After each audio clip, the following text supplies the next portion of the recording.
안녕하세요. 늘 사연만 들어보다 저도 용기 내어 제 사연을 적어 보냅니다. 저는 서울에 사는 30대 워킹맘입니다. 저는 남들보다 일찍 남편을 만나 20대 중반에 결혼을 하여 지금은 아이가 9살입니다. 저는 어려서 정말 가난한 집에 일남 이녀 장녀로 태어났어요. 요즘 세상에 얼마나 가난할까 싶겠지만 아빠도 일용직에 계시고 엄마도 식당 일을 하셨지만 살림살이는 전혀 나아지지 않는 집이었습니다. 아빠께서 빚 보증을 잘못 써 갚아도 밑빠진 독에 물붓기였죠. 어렸을 땐 엄마 아빠 원망을 참 많이도 했네요. 덕분에 초등학교부터 기초생활수급자였기 때문에 급식은 늘 공짜로 먹었어요. 항상 학기 초가 싫었어요. 저희 때만 해도 가정신문에 가족 구성원, 부모님 직업, 소득을 적어내야 했는데 전 기초수급자였기 때문에 학기 초가 너무 싫었네요. 그렇게 가난했던 초등학교 시절 우유 하나를 너무 먹고 싶은데 먹지를 못해 눈물을 삼켰던 적이 많았습니다. 그렇게 졸업을 하고 중학교에 가서 중학교부터는 부모님 동의하에 아르바이트를 하게 되었어요.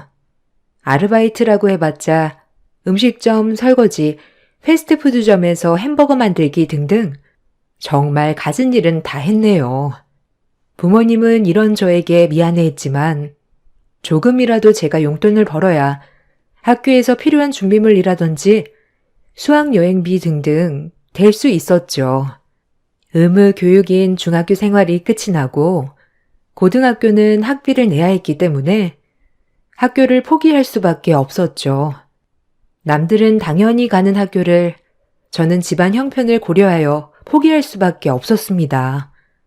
공부에 뜻이 많았던 것도 아니었기에 그때 당시엔 학교 생활보다는 돈을 많이 벌 수 있는 길을 가자라고 생각하여 쉽게 포기했습니다. 엄마 아빠는 저에게 미안해 하셨지만 말리지는 않으셨어요. 아무래도 저뿐만 아니라 동생들 학비에 집안 생활비까지 합치면 늘 마이너스인 집이었으니까요. 저는 중학교를 졸업하자마자 미용 기술을 배우러 서울로 올라갔습니다. 서울에 있는 큰 미용실에 취직을 하면 기숙사도 제공해 주기 때문에 선택했던 것이었죠.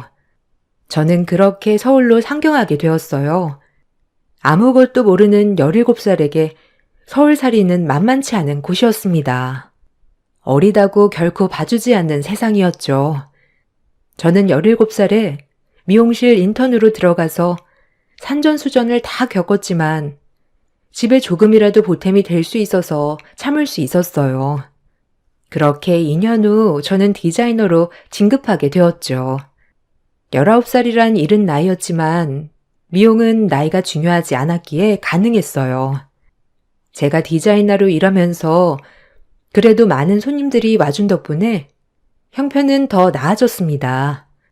그렇게 디자이너로서 경력을 쌓고 저는 20대 초반이 되었습니다. 집에 있는 동생들도 학교를 병행하며 아르바이트를 하는 덕분에 저희 집은 예전보다 더 나아졌어요. 그나마 제가 숨을 쉴 수가 있었네요. 그렇게 마음에 여유라는 것도 생기고 남자친구도 생겼어요.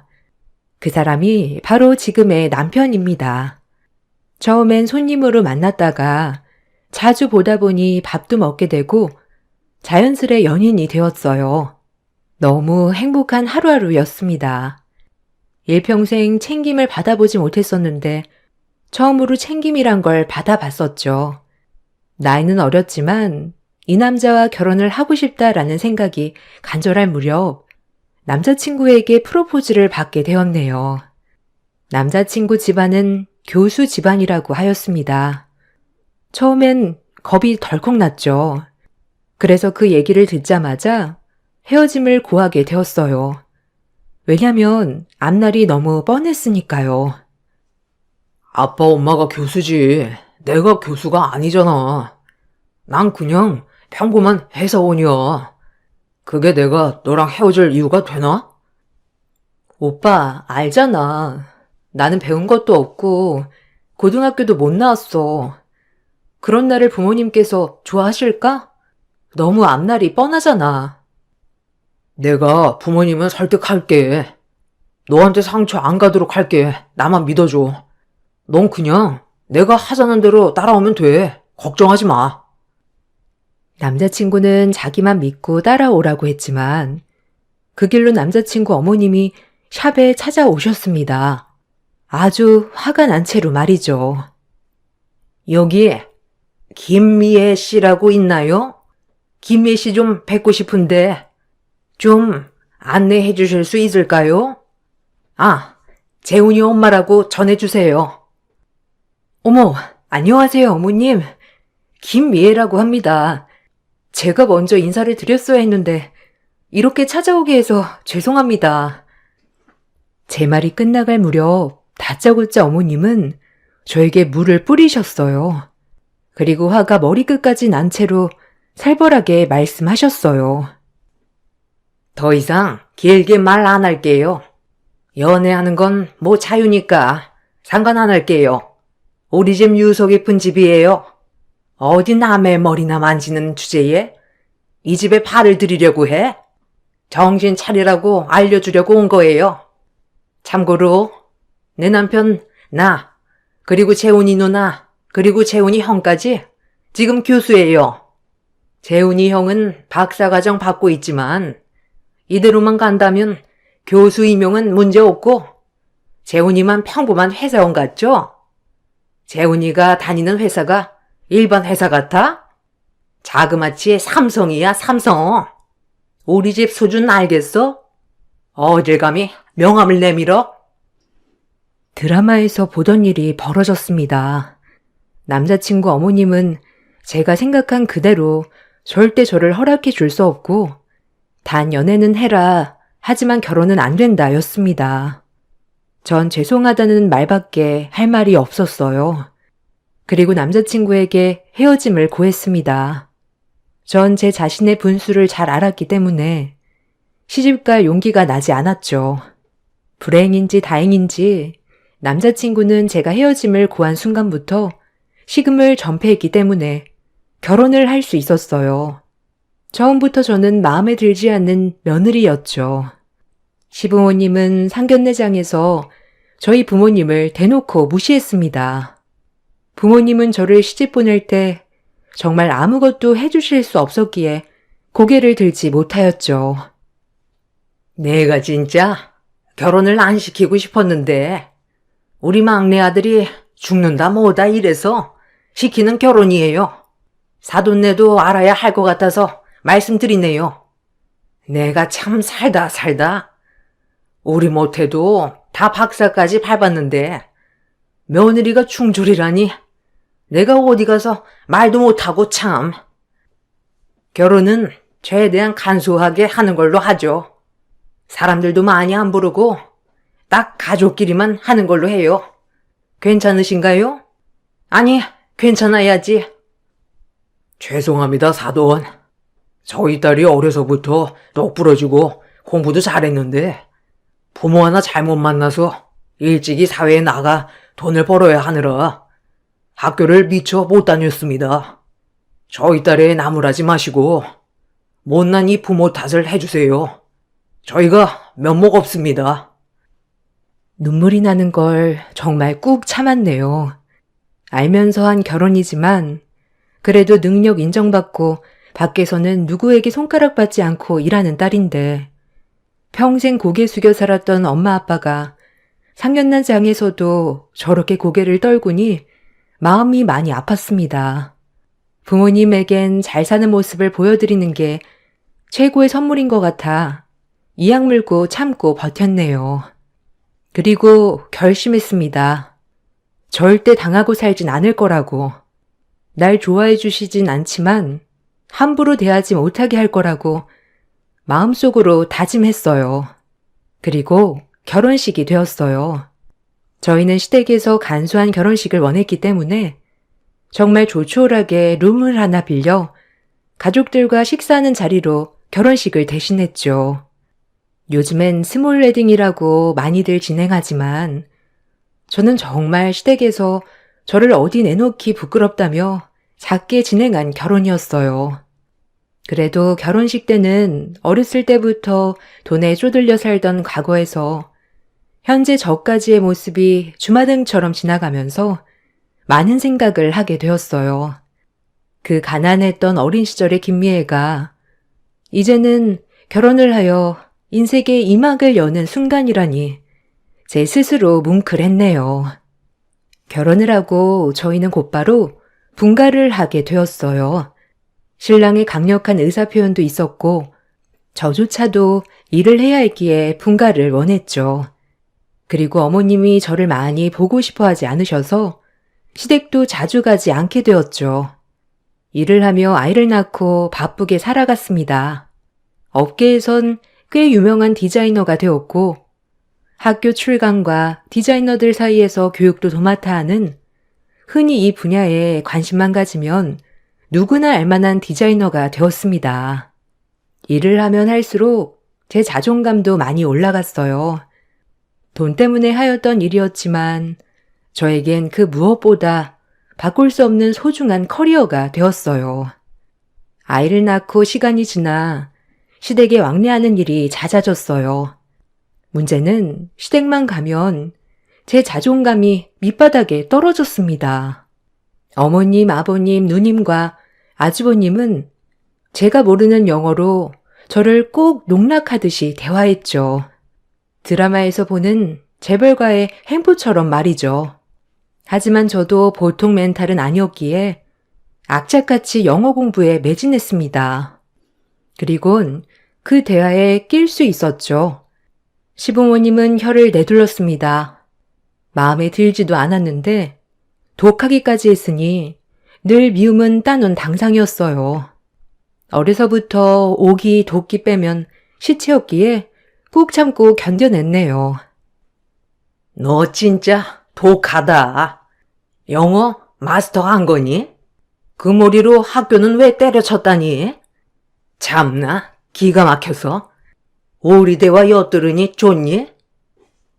아, 재수씨 진짜 소름 돋네요. 그동안 그럼 저희 대화 다 엿듣고 있었던 거예요? 우와, 소름 진짜. 난 재수씨 같이 독한 여자 무섭더라. 하긴 그러니까 우리 재훈이가 넘어갔지. 재훈이 쟨 어려서부터 센 여자 좋아했다니까. 그럼 이제 프랑스어를 해야 하나? 아주 우리가 재훈이 쳐 무서워서 어디 대화를 하겠어? 좀 모른 척 할 줄도 알아야지 참나. 아니요. 프랑스어로 하시면 프랑스어도 공부할 거고요.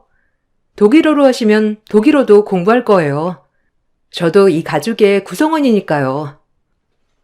다들 할 말을 잃으셨지만 밖에 나가면 아주 똑소리 나는 저였기에 어려운 사이였어도 예의를 벗어나지 않는 선에선 늘 할 말은 하고 살았네요.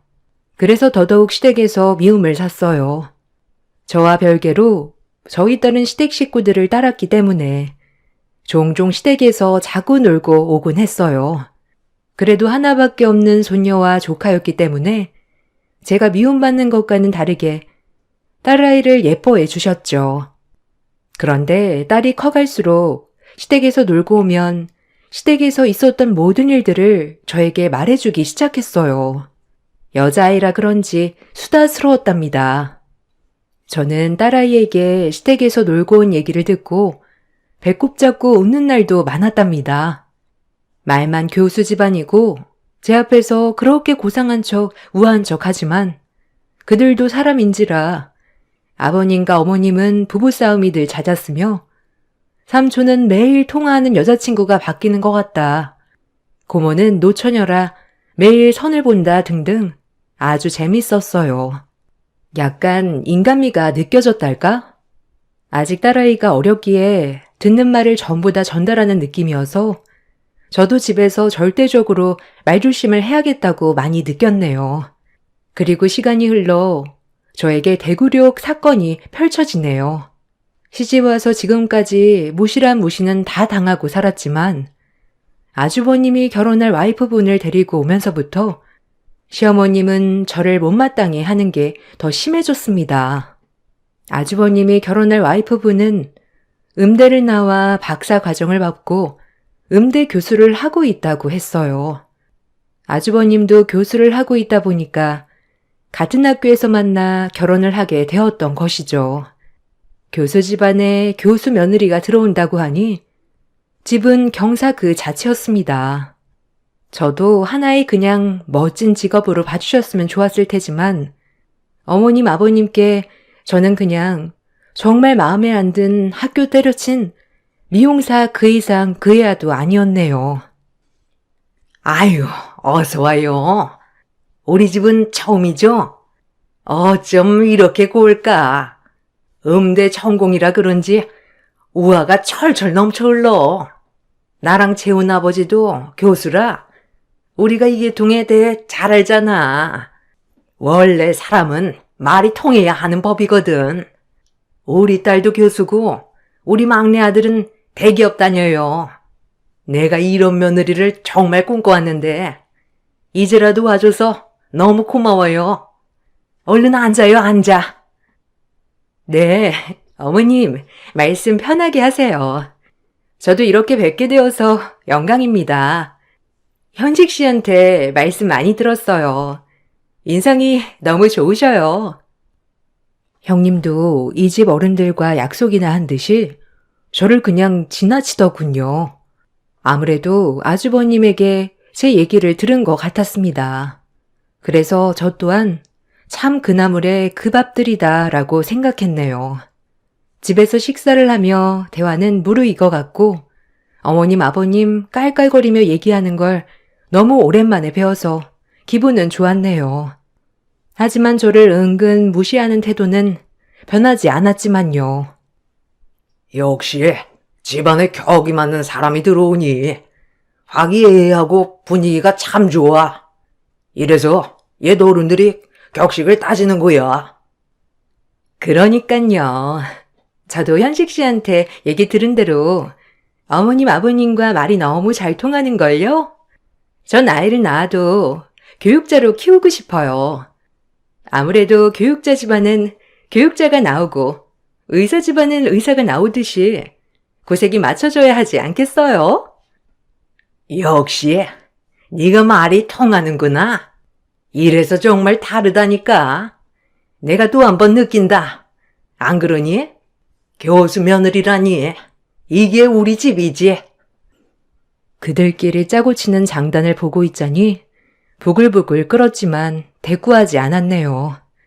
어차피 말하면 무시할 게 뻔하고 딸아이도 있고 괜한 불난 만들고 싶지 않았거든요. 형님이 되실 분과 어머님 아버님은 죽이 참 잘 맞아 보였어요. 그들이 원한 세상이구나 싶으면서도 그들이 말하는 대화도 유치하기도 하고 웃음이 났네요. 얼른 시간이 지나가길 바라고만 있었어요. 그리고 형님 되실 분은 저녁을 다 드시고 저와 일하는 아주머니가 뒷정리를 하고 있는데 과일을 직접 깎으신다고 주방에 들어오셨습니다. 그 청담동에서 디자이너 한다고 했죠? 예약해야 되겠네요. 청담에서 하는 거니까 당일 예약은 안 될 테고 언제쯤 괜찮나? 아, 네네. 머리 하시게요? 제가 화요일, 토요일은 쉬는 날이라 그 뒤만 피해서 오시면 되는데 언제쯤 오시겠어요? 제가 미리 예약을 해드릴게요. 오시기 편하실 거예요. 언제든 시간 나시면 연락 주세요. 제가 시간은 빼놓을게요. 말씀만 해주세요. 아, 그럼 다음 주 수요일 정도 괜찮을까요? 이제 앞으로 자주 보는 사이가 될 텐데 미리미리 알아가자고요. 뭐 적당히 맞춰가며. 사실 저는 예약하기 힘든 디자이너입니다. 그래도 가족이고 잘 지내보고 싶어서 얼른 예약해드렸죠. 형님은 뭔가 묘하게 날선 말투였어요. 그래도 대수롭지 않게 넘겼어요. 그 특유의 잘난 척하는 사람들의 말투였으니까요.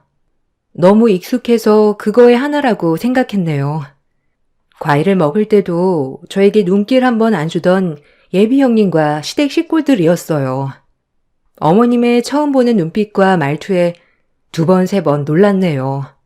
그렇게 예비 형님은 집에 가시려고 하였고, 예비 형님이 가시고 저희도 뒷정리를 하고 집으로 왔습니다.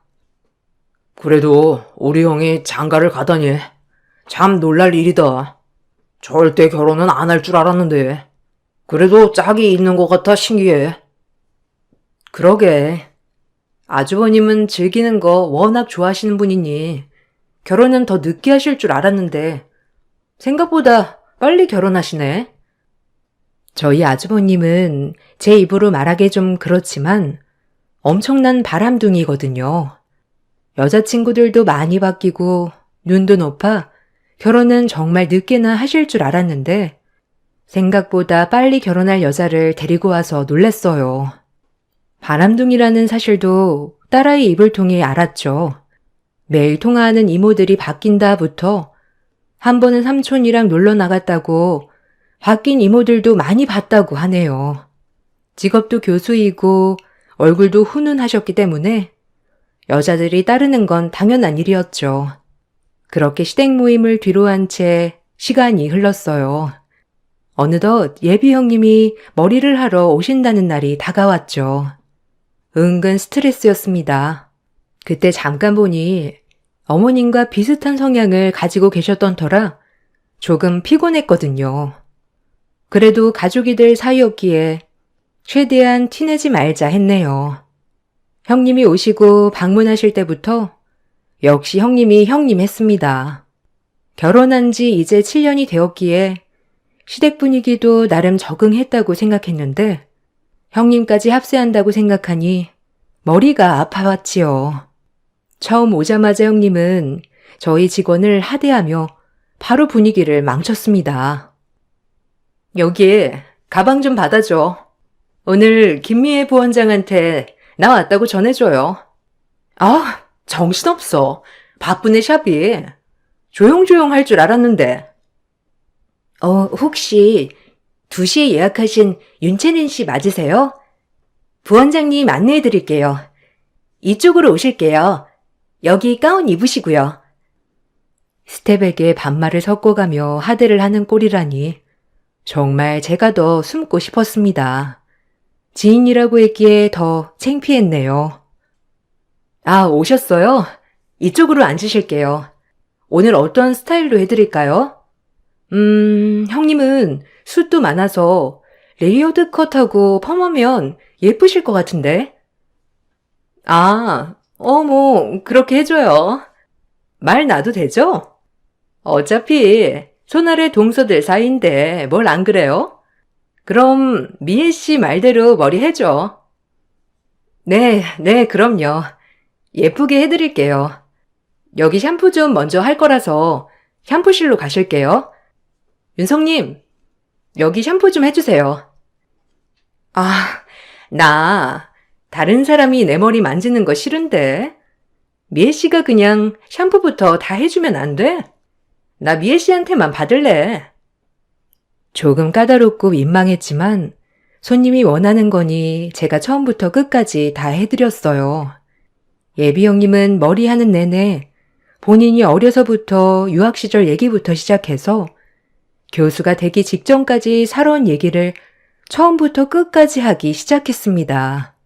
처음엔 어머 대단하다, 좋으셨겠다라고 맞장구를 쳐주었지만 피해의식인지 모르겠지만 저를 일부러 자극하는 것 같아 기분이 묘하게 나빴네요. 아니 미애 씨는 어떻게 이런 세상에 고등학교도 안 나온 거야? 아우 나 진짜 그 얘기 듣고 완전 쇼킹했잖아. 중졸이라니 어머. 네? 아, 저는 정말 가난했었고 고등학교 학비가 얼마 되지 않지만 그것조차 낼 돈이 없었거든요.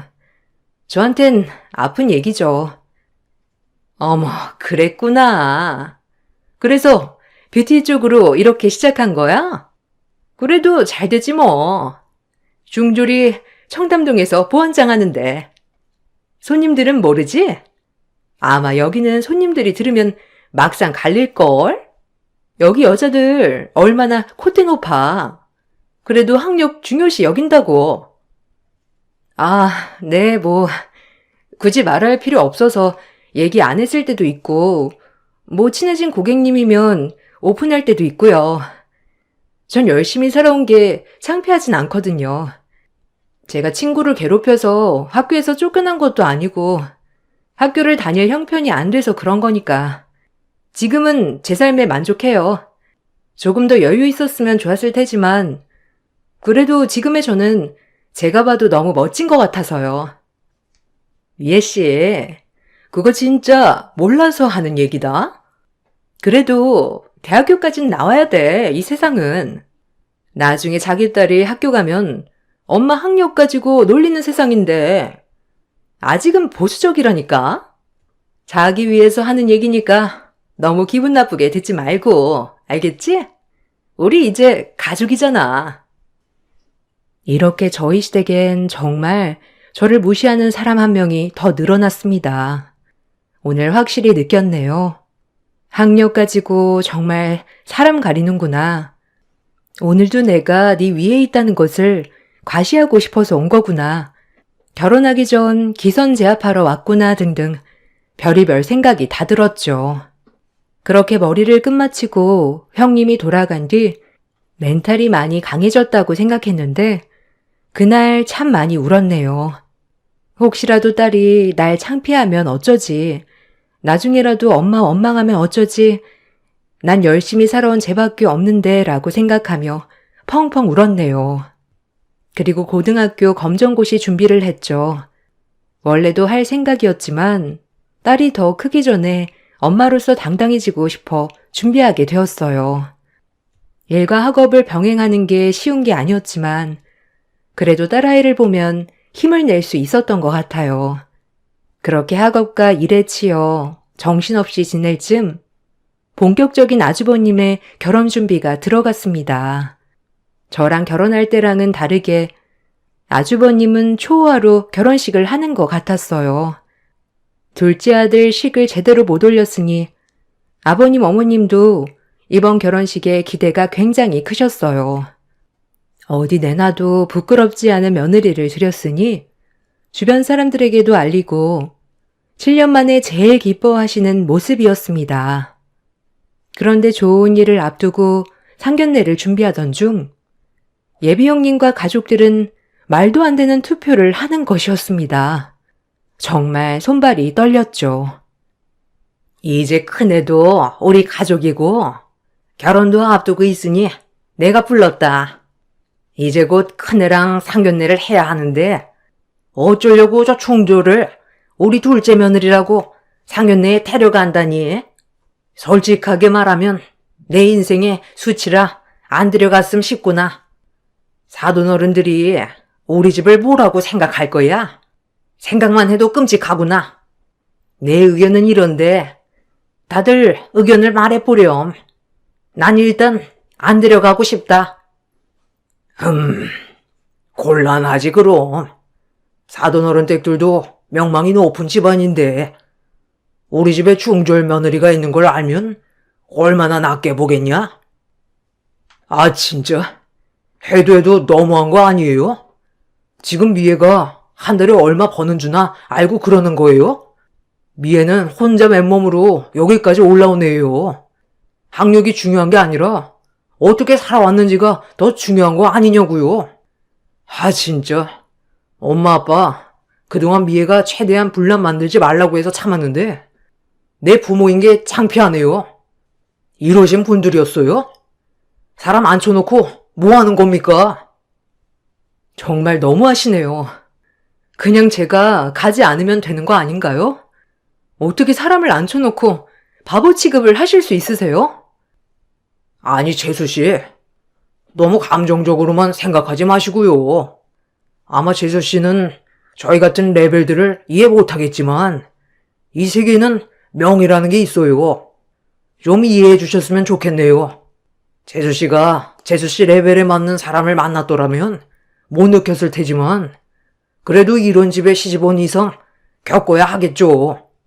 그러니까 애초에 올라갈 나무를 보고 올라오셨어야지 참. 그럼 찬반 투표합니다. 너무 기가 막혔습니다. 상견례에 안 가면 되는 것을 가냐 안 가냐에 찬반 투표라니요. 그것도 예비 형님 보는 앞에서 저를 그냥 밑바닥까지 만들었습니다. 너무 허탈해서 말도 안 나왔어요. 가뜩이나 저를 무시하는 예비 형님은 시부모님 옆에서 빙그레 웃고 있었습니다. 때리는 시어머니보다 말리는 시누이가 더 밉다고 하던가요. 예비 형님은 거기서 한마디 더 거들었죠. 사실 아직 부모님들은 모르세요. 그냥 뷰티 업계 종사자라고만 말씀드렸는데 중졸인 걸 아시면 기함하시겠죠. 저도 부모님 놀라실까봐 이런 말은 잘 못하겠더라고요. 저희 부모님도 중졸은 본 적도 없으셔서 아마 둘째 며느리에 대해서 많이 모르실 텐데 좋아하실까요?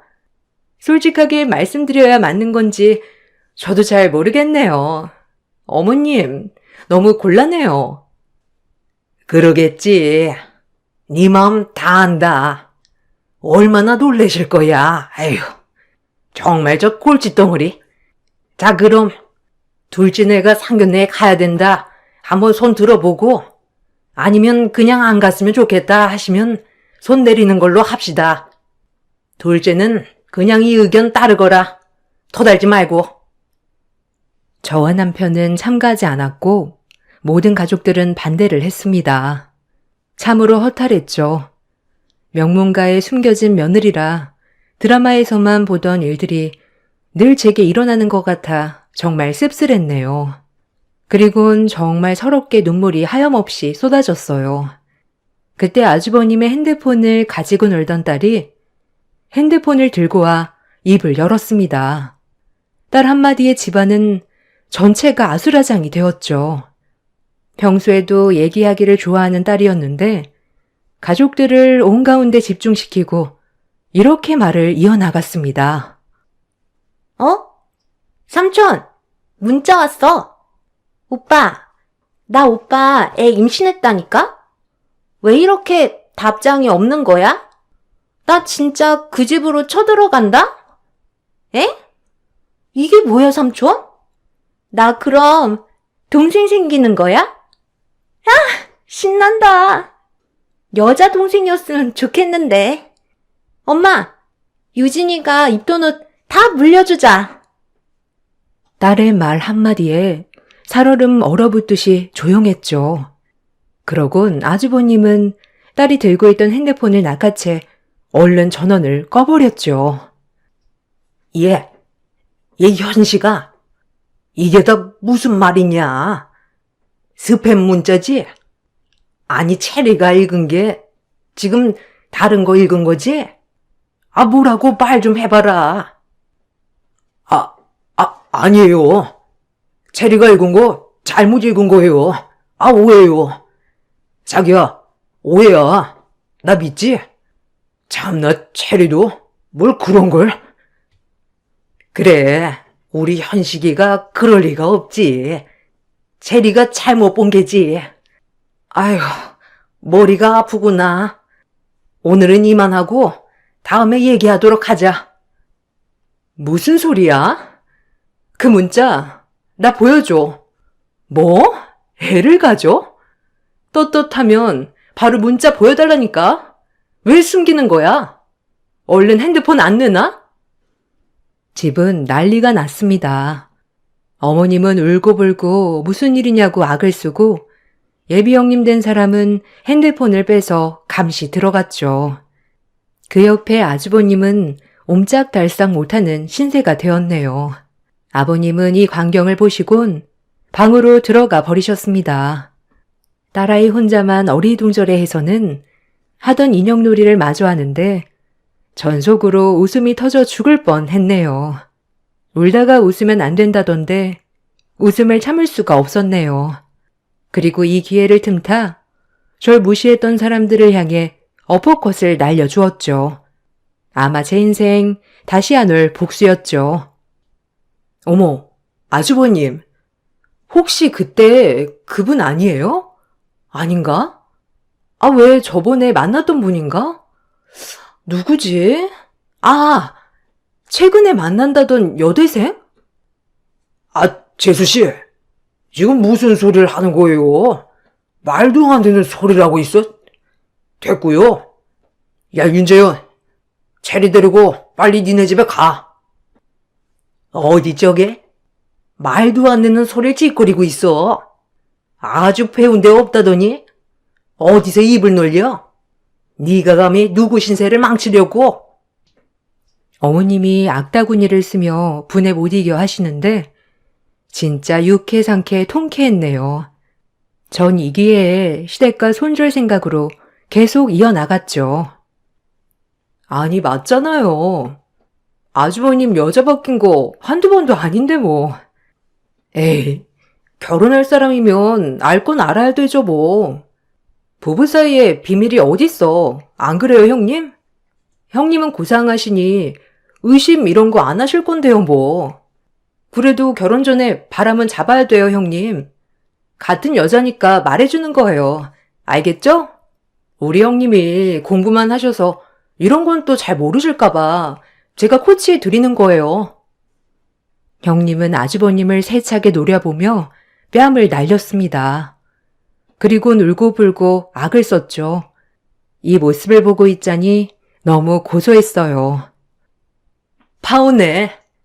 여자 많았다는 건 진작에 알고 있었는데 밖에 나가 몸 함부로 굴리면서 노는진 몰랐네. 천박하고 불결해. 아, 오해라니까. 너 지금 누구 말을 믿는 거야? 나 못 믿어? 아, 재수씨, 말 함부로 하지 마요. 지금 불난 집에 부채질 하고 있어. 부채질이라뇨. 전 사실을 말한 건데 뭐 뒷일은 알아서 알아보던지 하시고요. 저희 집은 이만 갑니다. 아 그리고 어머님, 저희 이제 이 집 안 옵니다. 뭐 제 얼굴 안 보는 게 어머님 남은 여생 행복하실 테니 저희 식구 알아서 이제 저희끼리 살게요. 애초에 도움받은 것도 없으니 뭐 배 아파하진 마시고요. 상견례 제가 안 갑니다. 할 수 있으려나 모르겠지만요. 체리야, 여보, 가자. 뭐? 너 이게 어디서 배운 버르장머리야? 저러니 티가 나요. 꼭 천박한 티가. 누구 맘대로 우리 아들을 네가 등지게 해? 엄마, 그만해. 이제 나도 안 올게. 나 오늘 우리 가족들 한 행동 보고 너무 충격받았고 미애 말 틀린 거 하나도 없어. 그냥 형이랑 누나랑 아빠 엄마 행복하게 사셔요. 우리 가족은 이제 우리가 알아서 할 테니 죄송해요. 가볼게요. 건강하시고요. 그 말을 끝으로 남편과 딸을 데리고 그 집을 빠져나왔어요. 남편에겐 미안했지만 정말 저로서는 이렇게밖에 할 수 없었네요.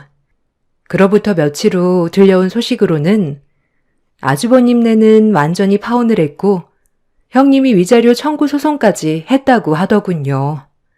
그리고 아주버님의 아이를 가진 그 여대생은 아예 그 집에 들어와 눌러앉아 아버님 어머님 뒷목을 잡게 한다고 합니다. 저희는 이제 시댁과 왕래를 하지 않아 그 후로는 모르겠지만 아마 첫째 며느리로 들이지 않았을까 생각되네요. 요즘 간간히 저희 남편에게 얼굴 좀 보고 싶다고 어머님 연락이 오지만 남편도 한결같이 차단 중이고요. 어차피 애초에 물질적으로 도움을 하나도 받지 않았기 때문에 저희도 그닥 아쉽진 않네요. 그렇게 중졸이라고 무시했던 며느리, 이젠 고등학교 검정고시 합격해 야간대학을 등록하여 다닙니다. 대학원까지 가서 뷰티학과 교직 이술하여 교수가 되고 싶단 꿈이 하나 생겼네요. 그 소식을 들었을 때 시댁 반응도 궁금하고 어찌 보면 제가 더 성장할 수 있는 원동력을 준 건 사실이니까요. 언제가 될지는 모르겠지만 아직은 보고 싶지 않네요. 매번 사연만 들어오다 제 얘기는 재밌을까 하며 사연 보냅니다. 혹시라도 지금 삶이 어렵다고 좌절하지 마세요. 노력은 배신하지 않는다는 말이 있어요. 모든 사람들의 삶이 평안해지길 바라며 글을 마칠게요. 감사합니다. 안녕하세요. 저는 남편과 이혼한 지 2년 차 된 30대 중반 여자입니다. 얼마 전에 친구가 운영하는 식당에 일손이 모자라 잠깐 도와주러 간 적이 있었는데요. 거기에서 전 시댁 식구들이 식사를 하고 있더라고요. 2년 만에 저와 다시 마주친 시댁 식구들은 전혀 달라진 거 없이 똑같은 모습을 하고 있더군요. 친구 식당이 오픈한 지 얼마 되지 않아 도움이 필요했던 상태라 어쩔 수 없이 시댁 식구들을 지나 주방으로 들어가게 되었고, 별로 마주치고 싶지 않아 주방에서 제가 할 일을 찾아 친구를 도와주고 있었는데, 시댁 식구들이 식사를 마치고 친구한테 저를 불러달라며 식당을 나가지 않길래 어쩔 수 없이 밖으로 나갔어요. 다른 손님들도 식사를 하고 계셨기 때문에 엘리베이터 앞에서 대화를 나누게 되었죠. 전 남편이 안고 있던 아이를 시모가 안아주더니 저에게 갑자기 이상한 말을 늘어놓기 시작했어요. 어차피 이제 남인데 왜 제 인생에 또다시 끼어들려 하는지 이해할 수 없었죠. 그래서 저도 한마디 하게 됐고 엄청난 파장을 불러일으키게 되었습니다.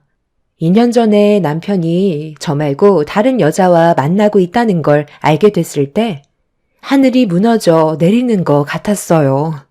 신혼 2년 차였기 때문에 의심 같은 걸 해본 적은 단 한 번도 없었는데 남편이 야근 때문에 늦을 것 같다는 말에 퇴근하고 회사 앞에서 기다리고 있던 저는 혼자 집으로 돌아올 수밖에 없었죠.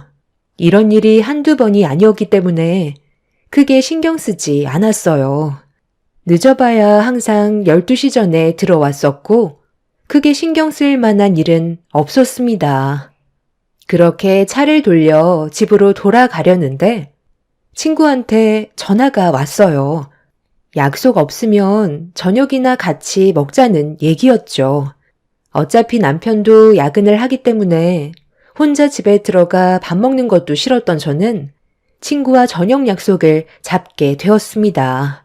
그때까지만 해도 눈앞에 엄청난 일들이 몰려올 거라곤 전혀 예상하지 못했었어요.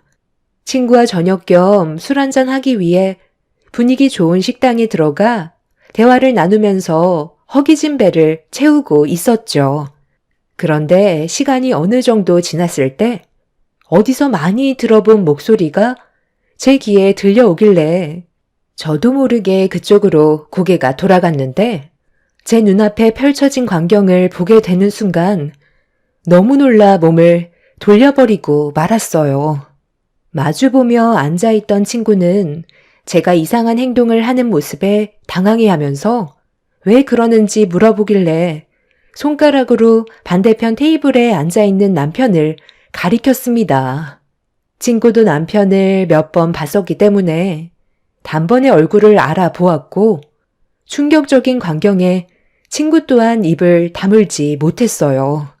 저는 눈앞에 펼쳐진 남편의 또 다른 모습에 너무 놀랐는지 숨이 거칠어졌고 어떤 상황인지 다시 한번 제 눈으로 확인을 해봐야만 했어요.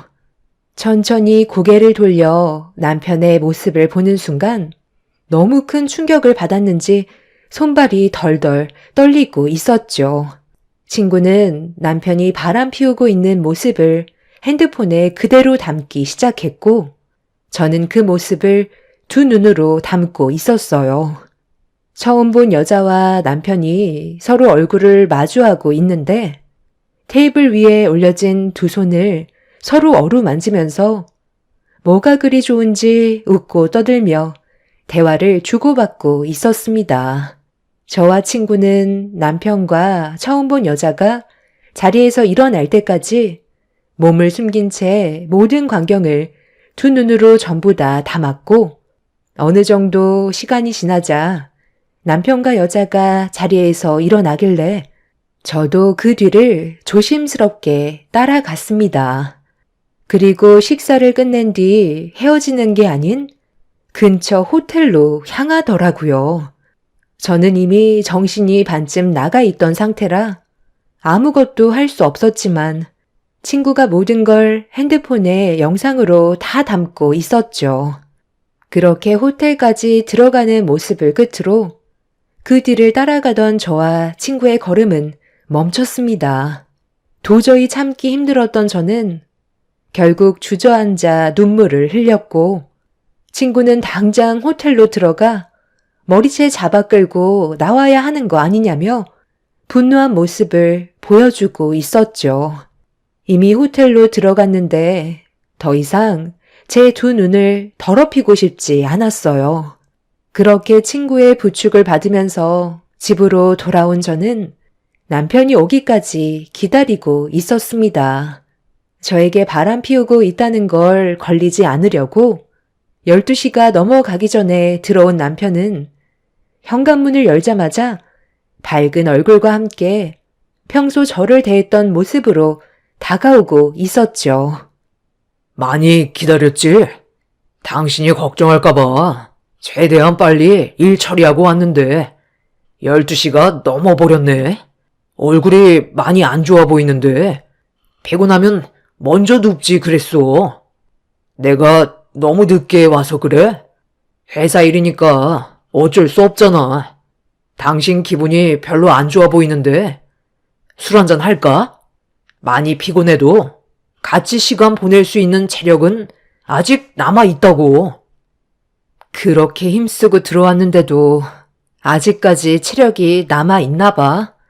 당신은 나한테 언제까지 숨길 수 있을 거라 생각했어? 나를 사랑해서 결혼한 거 아니야? 그런데 왜 다른 여자랑 같이 술을 마시고 그것도 모자라 호텔까지 들어간 건데? 그 시간 동안 내 생각은 조금도 하지 않았던 거야? 해명할 수 있는 기회는 줄게. 당신 뭐 잘못 먹은 거야? 힘들게 일하고 온 사람한테 그게 무슨 말이야?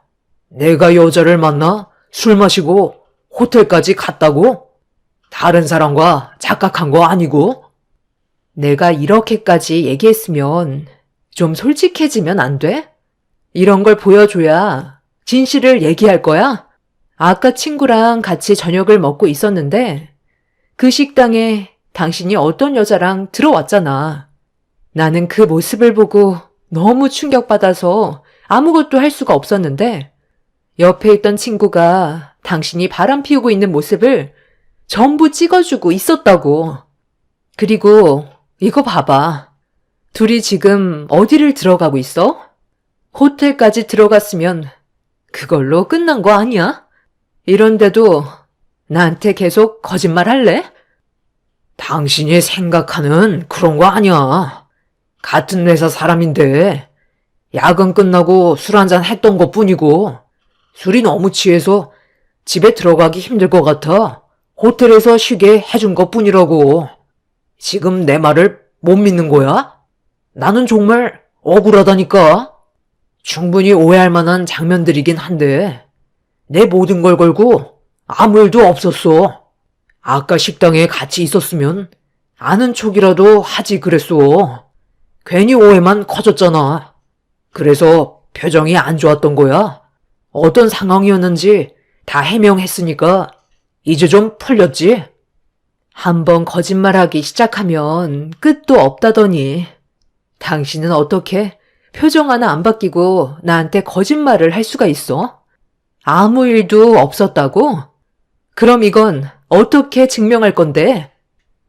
친구는 저를 집에 바래다 주고 다시 호텔로 돌아와서 지키고 있었는지 남편과 여자가 나올 때까지 잠복해 있다가 나오자마자 또다시 촬영을 시작했고 더 이상 볼 필요도 없다면서 당장 이혼하는 게 좋을 것 같다며 영상과 사진을 추가적으로 보내줬어요. 떨리는 손으로 재생 버튼을 누르는 순간 저는 핸드폰을 바닥으로 떨어뜨리고 말았었죠. 남편과 여자가 서로 헤어지기 아쉬워하는 표정을 보이면서 포옹하더니 입맞춤을 하고 있었습니다. 짧게도 아니고 상당히 긴 시간 동안 지속하는데 너무 충격적인 광경이라 끝까지 보고 싶지 않아 화면을 꺼버렸었죠. 저는 남편과 여자가 입 맞추는 영상을 또다시 보고 싶지 않았었는데 계속해서 거짓말하는 남편의 행동에 너무 화가 나서 결정적인 증거를 보여줬고 그 모습을 보게 된 남편이 그제서야 모든 걸 실토하게 되었죠. 그냥 솔직하게 얘기할게. 나는 당신을 사랑하고 있긴 하지만 그 여자도 사랑하고 있어. 그런데 당신이랑 그 여자에게 느끼는 감정 기준은 완전히 다르다고. 당신한테는 진심이지만 그 사람한테는 내 모든 걸 줄 수 있을 정도의 진심은 아니야. 그냥 서로 원하는 걸 주고받는 정도의 관계일 뿐이라고. 그 사람도 공허함을 달래기 위해 날 만나고 나 또한 당신한테 모자란 부분을 채우기 위해 만나는 그런 조건의 만남이기 때문에 나는 지금의 가정에 충실하고 싶고 당신이랑 이혼하는 일은 없었으면 좋겠어. 너무 어이가 없는 말에 할 말을 잃었던 저는 남편의 얼굴에 손을 올려 버렸어요. 충격적인 사상을 가지고 있는 남편과 한 공간에 있는 게 너무 싫었던 저는 집을 뛰쳐나왔고 결국 이 사실은 저희 부모님도 아시게 되면서 집안은 난리가 나고 말았습니다. 부모님께선 남편과 대화를 해봐야겠다고 당장 튀어오라고 했지만 남편은 오지 않았어요. 괜히 더 큰 문제가 생길 것 같아 제가 집을 뛰쳐나간 이후 남편은 시댁에서 생활을 하고 있었죠. 이 사실을 시댁 식구들도 전부 알고는 있었지만 다들 침묵하면서 어떠한 행동도 하지 않았어요. 보통은 자기 자식이 문제를 일으켰다면 직접 사과를 해야 되는 게 상식적으로 맞는 건데 단 한마디도 하지 않는 시댁 식구들의 모습에 실망을 크게 하신 부모님께선 화가 많이 올라오셨는지 결국 참지 못하시고 시댁의 문을 두드리셨습니다. 저희 부모님께서 현관문을 두드리자 그제서야 시모가 문을 열어주셨어요. 시댁 식구들은 어느 정도 예상하고 있었는지 거실에 모여 앉아 있었죠. 사돈께서 여기까지 어쩐 일이세요?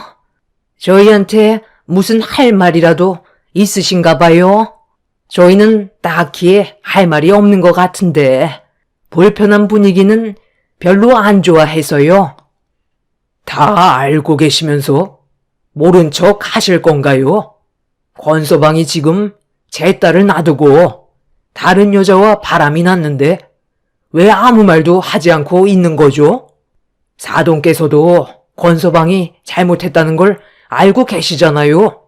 저한테 직접 찾아와서 용서를 구해야 되는 게 맞는 거 아닌가요? 이런 식으로 침묵한다고 좋아지는 것도 아니잖아요. 제 아들이 뭘 잘못했다는 거죠?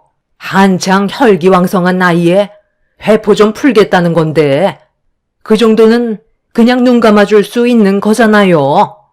저도 그렇잖아도 물어봤는데 며느리를 진심으로 사랑하고 있긴 하지만 매번 요구할 수 없으니 다른 여자에게 좀 풀었던 것뿐인데 그게 걸렸다고 하더라고요. 그래서 제가 그랬죠. 남자면 누구나 그럴 수 있으니 굳이 사돈집에 가서 무릎 꿇고 용서를 구할 필요는 없다고 했어요. 저는 제 아들이 오히려 잘하고 있는 것 같은데요. 그만큼 며느리한테 배려를 해주고 있는 거잖아요. 그래서 12시가 넘어가기 전에 항상 집에 들어가고 사고도 안 치는데 이렇게까지 서로 얼굴을 붉혀야 되겠어요? 제 아들이 노름을 해서 돈을 말아먹은 것도 아니고 이 여자 저 여자 만나서 아이를 가지게 한 것도 아닌데 이 정도는 그냥 웃어 넘길 수 있을 정도라고요. 어머님, 말이 너무 심하신 거 아니에요? 그런 식으로 살아갈 거면 뭐하러 결혼을 했고 많은 사람들 앞에서 서약을 한 건데요? 저 사람처럼 행동할 거면 법적으로 부부가 무슨 필요가 있겠어요.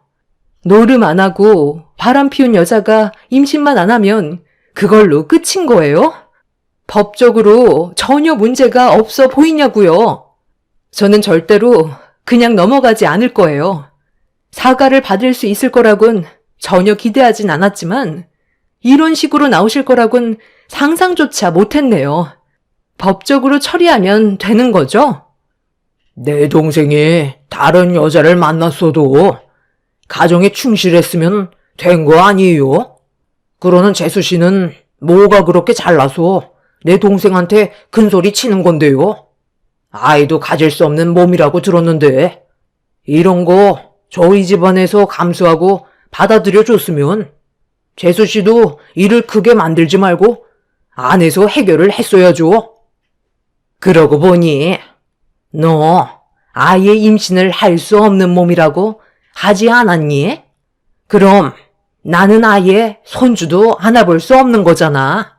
오히려 고개를 숙이고 다녀야 할 건 넌데 내 아들이 잠깐 다른 여자와 즐겼다고 사돈들까지 불러서 우리 집에 찾아와 난리를 쳐?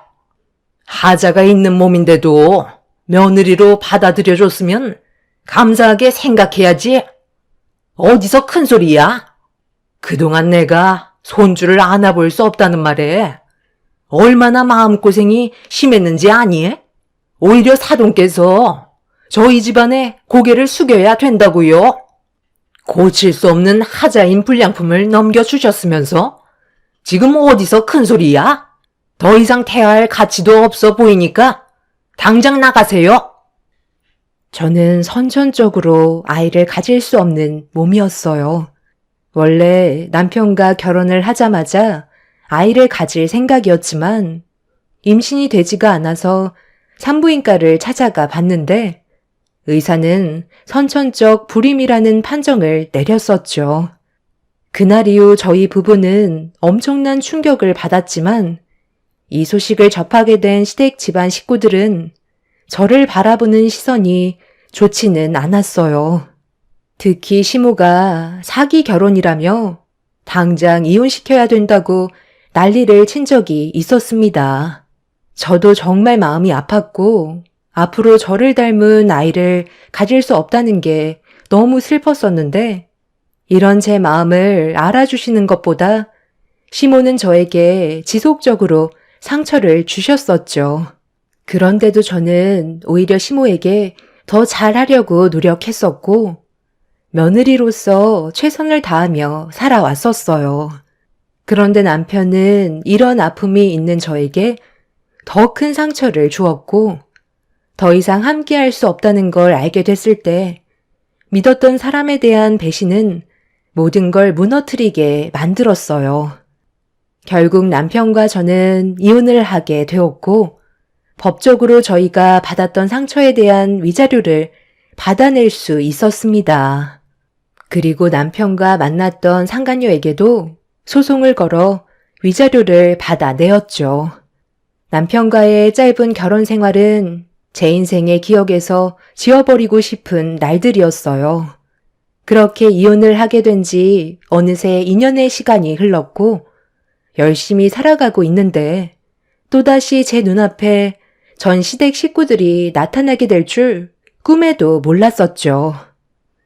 친구가 뷔페 식당을 오픈한 지 얼마 되지 않아 손님이 너무 많아 일손이 부족하다는 말에 도와주려고 찾아갔었는데 하필 그곳에서 시댁 식구들을 만나게 되었고 저와 얼굴을 마주쳤지만 모른 척하고 주방으로 들어가 일을 하고 있는데 저를 불러달라는 시모의 말에 어쩔 수 없이 시댁 식구들과 2년 만에 다시 얼굴을 마주보며 대화를 이어나가게 되었습니다. 전 남편의 품에는 남자아이가 안겨 있었어요. 시모는 첫 아들 손주라면서 아이를 건네받아 저에게 보란듯이 자랑을 하셨습니다. 별로 대화하고 싶지 않아 바쁘니까 용건만 간단하게 해달라고 했는데 시모는 과거에 법적으로 피해본 부분들에 대해 화가 나셨는지 막말을 뱉으셨어요. 네가 앞으로 잘 살아갈 수 있을 것 같니? 법적으로는 네가 이겼겠지만 앞으로 평생 너는 남자 하나 만나지 못하고 늙어 세상 떠날 거다. 애도 못 낳는 게 주방에서 등신짓만 하고 있으니 남자가 고이겠어. 우리 손주 봐봐라. 너랑 이혼하자마자 집안의 경사가 끊이지 않는다. 내 아들과 아주 똑 닮은 게 앞으로 엄청 큰 인물이 될 거다. 애를 가질 수도 없는 너는 얼마나 부럽겠니? 오늘 이 시간 이후로 2번 다시 만날 일은 없었으면 좋겠다. 그건 제가 할 말인 것 같은데요. 제 친구 식당에 2번 다시 안 오셨으면 좋겠어요. 그리고 당신이 어떻게 살던 그건 이제 저랑 상관없어요. 지금 현재 저도 엄청 잘 살고 있고 천치들 득실되는 당신 집안보다 100배 1000배 웃으면서 행복하게 살고 있으니까 앞으로 제 앞에 다시는 나타나지 않았으면 좋겠네요. 어머님, 식사 다 하셨어요? 아, 제가 회사에 잠깐 볼 일이 있어서 늦게 왔는데 괜찮죠? 그럼 서둘러 산부인과에 갈까요? 그런데 무슨 일 있는 거예요? 그게 아니라 너 앞에 있는 여자가 우리 아들 전처였거든. 지나가는 길에 잠깐 마주쳐서 한 소리 하고 있었는데 아직까지 정신을 못 차렸지 뭐야. 에이, 신경 쓰지 마세요. 원래 사람은 쉽게 변하지 않잖아요. 대신 어머님은 더 좋은 며느리 만나셨잖아요. 그러니까 그냥 무시하시고 저랑 서둘러서 산부인과에 가요. 그러고 보니 오늘 아들인지 딸인지 알 수 있다고 하지 않았어? 내 큰아들이 딸만 셋이라 이왕 우리 작은 며느리는 둘째도 아들이면 좋겠는데. 그쪽이 새 며느리였구나. 당신도 참 인생이 안타깝다. 어떻게 여자를 골라도 저런 여자를 골라서 인생을 말아먹니? 지금 상당히 행복해 보이는데 그 행복이 얼마나 갈 것 같아? 제가 충고 하나 해드릴까요? 뛰는 놈 위에 나는 놈이 있다고. 품에 안겨있는 아이가 누구씨인지부터 확인해 보셔야 할 것 같은데요? 너 지금 우리 집안 무너뜨리려고 작정했어? 어디서 지금 쓸데없는 말을 입 밖으로 내뱉는 거야? 엄마, 이제 그만 가요. 괜히 귀만 더럽혀졌네. 왜? 나는 그냥 들었던 내용에 대해 전달해 준 것 뿐인데. 아까 식당에 올라오기 전에 1층 화장실에 잠깐 들렸었거든. 그런데 화장실에서 어떤 여자가 통화를 하고 있더라고. 그런데 상당히 심각해 보이는 거야. 시간이 지날수록 아이가 아빠 얼굴을 닮지 않은 것 같다면서 불안해하길래 당신처럼 사고친 여자인가 보다 생각했었지. 그렇게 화장실에서 볼일을 보고 손을 씻고 있는데 임신한 여자가 볼일을 보고 나오더라고. 그러면서 뭐라고 그러는 줄 알아? 뱃속에 있는 아이도 남편의 아이가 아닌 것 같다며 불안해하면서 화장실을 나가는데 그 한심한 여자가 당신과 결혼했을 거라곤 상상도 하지 못했네. 어머, 저기요. 어디서 이상한 말을 듣고 저한테 뒤집어 씌우는 거예요? 여보, 그만 나가자. 저 여자 정말 완전 정신 나간 여자였잖아. 저런 말은 아이한테도 안 좋다고. 잠깐만. 내가 저 사람에 대해 확실하게 알고 있는 건 거짓말을 할 사람이 아니라는 건데 정말 화장실에서 그런 말을 들었단 말이야? 이 사람이 확실하냐고? 확실한지 아닌지 그건 당신이 알아봐야 되겠지. 얜 누구실까? 당신이 친아빠라면 다행이겠지만 만약에 당신 아이가 아니라면 그땐 어떻게 할래? 제 말 한마디에 시댁 집안은 즉각 난장판이 되었고 시몬은 아이의 얼굴과 전 남편의 얼굴을 번갈아 가면서 확인하고 있었어요. 한참을 뚫어지게 쳐다보던 시몬은 닮지 않은 것 같다면서 비틀거리기 시작하셨죠.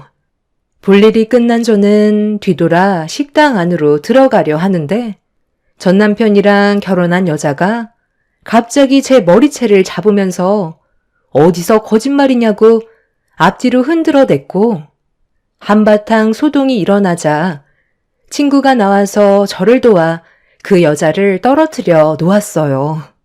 머리털이 한 움큼 빠져버린 저는 마음 같아선 그 여자의 뺨에 손을 올리고 싶었지만 임신한 몸이라 전 남편의 뺨에 손을 올려 붙였습니다. 그리고 끝까지 안 하려 했던 말을 결국 꺼내고 말았죠. 내가 그냥 좋게 넘어가려고 하니까 저 여자 정말 안 되겠네. 당신은 나랑 이혼하고 만난 여자가 고작 저런 여자야? 뱃속에 있는 아이도 당신 아이인지 모르는 상황이고 태어난 아이도 자기 친아들인 줄 알고 지금까지 정성껏 돌봐주며 키웠었겠지. 그런데 저 여자 아까 화장실에서 나가고 누구랑 통화했는지 알아? 어떤 남자랑 약속을 잡는 것 같더라. 임신한 몸인데도 다른 남자와 만날 생각을 가진다는 게 상식적으로 이해가 되니? 예전에 당신이 했던 짓이랑 똑같이 하고 있더라고. 정말 한심해 보였는데 그게 당신 마누라였다는 걸 알게 된 순간 사람은 뿌린 대로 거둔다고 결국 똑같은 사람을 만나게 된 거야. 아직까지 정신 못 차리고 당신도 다른 여자 만나면서 다니고 있니? 그쪽이 아직 뭘 모르나 본데 내가 왜 이혼을 했는지 알아요? 저 사람이 나 말고 다른 여자를 밥 먹듯이 만나고 있었거든. 그쪽이 임신을 했으니 아마 내 생각엔 다른 여자를 엄청 만나고 다녔겠지. 저 사람은 절대로 자기 성격을 고칠 수 있는 놈이 아니거든.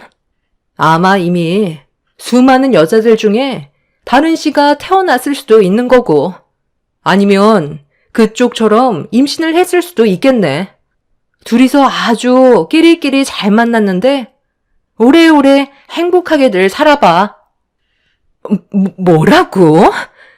이 사람은 나 말곤 다른 여자는 눈에도 안 들어온다고 했었는데 당신 지금까지 나한테 거짓말을 했던 거야?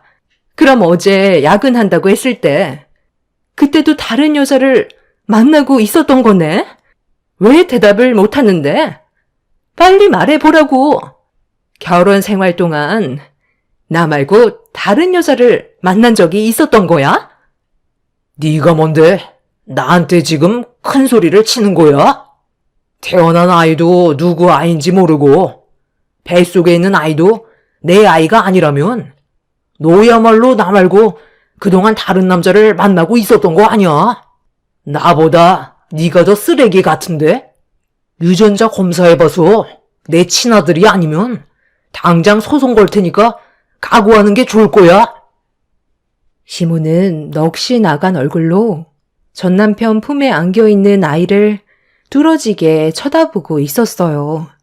친구는 더 이상의 소란을 피우면 경찰에 신고하겠다고 전 시댁 식구들을 전부 건물 밖으로 내쫓았습니다. 그렇게 한바탕 소란이 끝나고 나중에 들려온 소식은 충격적이게도 그 여자의 아이가 전 남편의 아이가 아니라는 사실이었고 뱃속에 있는 아이는 태어나 봐야 알 수 있는 사실이었죠. 그런데 여기서 끝이 난 게 아니었어요. 몇 명의 여자가 전 남편을 만나 임신을 했는지 집에까지 쳐들어가서 한바탕 난리를 친 것 같아 보였습니다.